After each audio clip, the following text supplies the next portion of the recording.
సూర్యాపేట జిల్లా కోదాడలోని తమ్మర వద్ద ఖమ్మం కోదాడ జాతీయ రహదారిపై రైతులు బైఠాయించారు.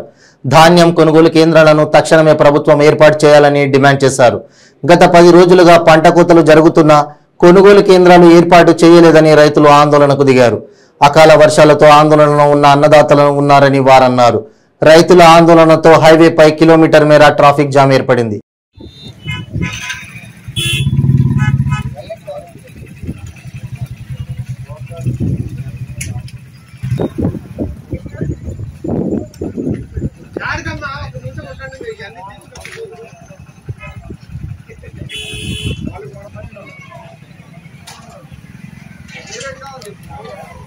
ధాన్యం కొనుగోలు కేంద్రాలు వెంటనే ధాన్యం కొనుగోలు కేంద్రాలు వెంటనే ధాన్యం కొనుగోలు కేంద్రాలు వెంటనే ధాన్యం కొనుగోలు కేంద్రాలు వెంటనే ప్రభుత్వం అండి వైఖరి ప్రభుత్వం అండి వైఖరి ప్రభుత్వం అండి వైఖరి ప్రభుత్వం అండి వైఖరి రైతు వెంటనే